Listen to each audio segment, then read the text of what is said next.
damı ala gözlü. Düşünceler Space Radyosu'nda.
Bəxtiyar Vahabzadənin sözlərinə Hacı Baba Həsənovun bəstələdiyi Xatirələr mahnısını dinlədiniz Sara xanım Qədimovanın ifasında.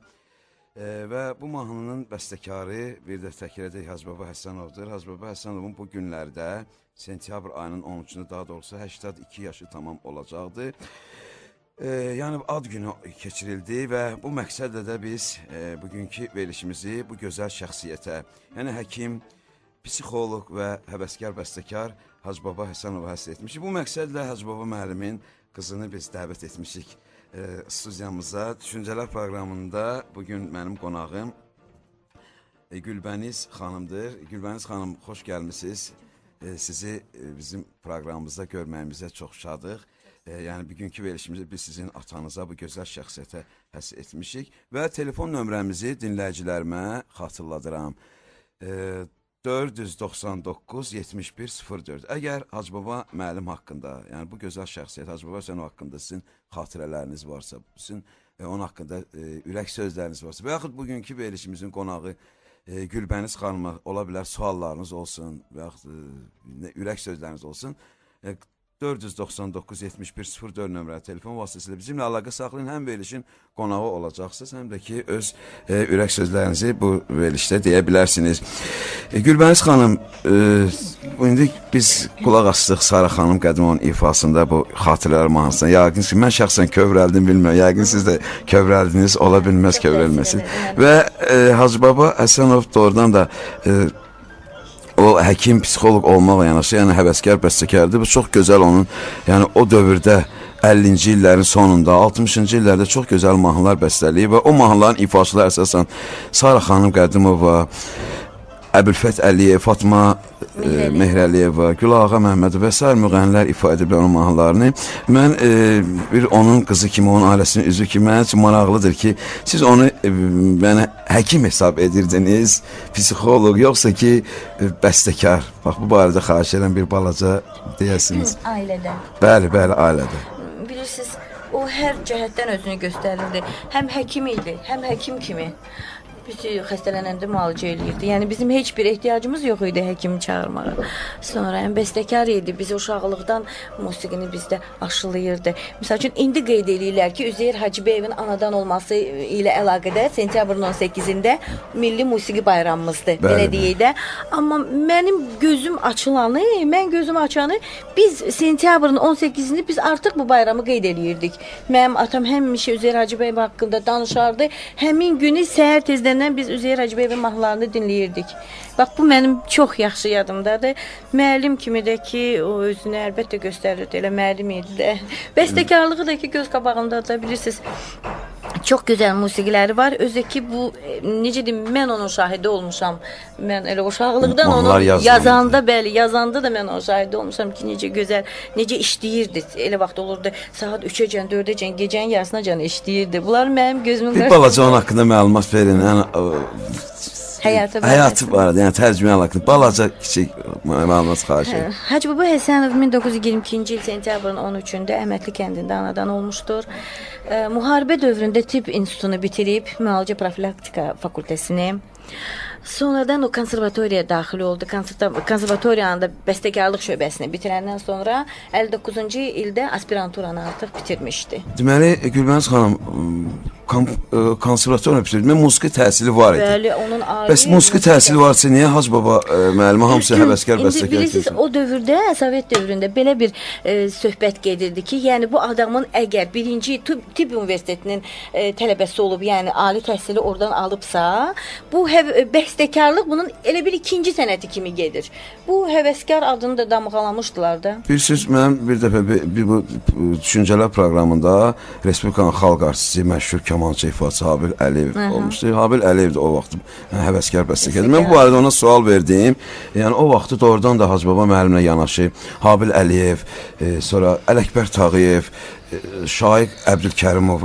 Şaiq biraz gec başladı. Yəni belə mən bilirəm ki, həvəskar bəstəkarlar olub və bunları sonradan sıxışdırdılar, çıxartdılar. Bunlara imkan vermədilər. Bunlar mahnıları getmir. Bilirsiniz, mahnıları verirdilər. Məsəl üçün mənim yadıma gəlir ki, atam deyirdi ki, mənim mahnım getməsinə razı olum deyə. Deyirdim ki, yox, verin xalq mahnısı adı ilə. Xalq mahnısı adı ilə. Bax, onda onun mahnılarının çoxu xalq mahnısı adı ilə getdi. İndi artıq... Yəni bugün onun çox mahnıları var ki, xalq mahnısı adı ilə gedir. Çox maraqlı, Habil müəllim də gözəl bir söz işlətdi ki, burada. Mən dedim ki, Habil müəllim, bax, biz necə oldu Ələkbər Tağıyev axıracan, yəni o elə bəstəkar kimi getdi, onu sıxışdıra bilmədi, dedi. Çünki o prokuror idi, o vaxtı deyib, bəstəkar olması, ya gərək, Habil müəllim də musiqi təhsili var, amma deyib, ya gərək bəstəkar diplomu olardı, ya da prokuror olardı. Zarafatca belə bir ifadə də işlədi. Gəl, bir sizin Hacıbaba müəllimin bir musiqisinə də qulaq asaq, bu Gülağa Məmmədovun ifasında Yağma Yağış mahnısı istəsəz, sözləri Bəxtiyar Vahabzadənin də.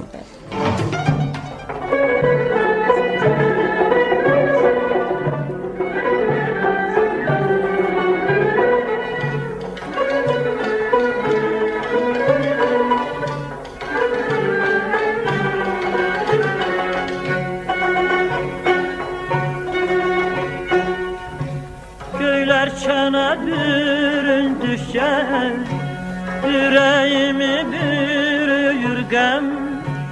Göylər çənə büründükən, ürəyimi bürüyür qəm.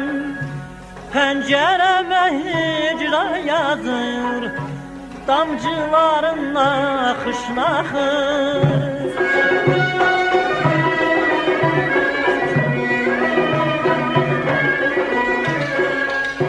Pəncərəmə hicran yazır, damcılarınla yaxış-naxış.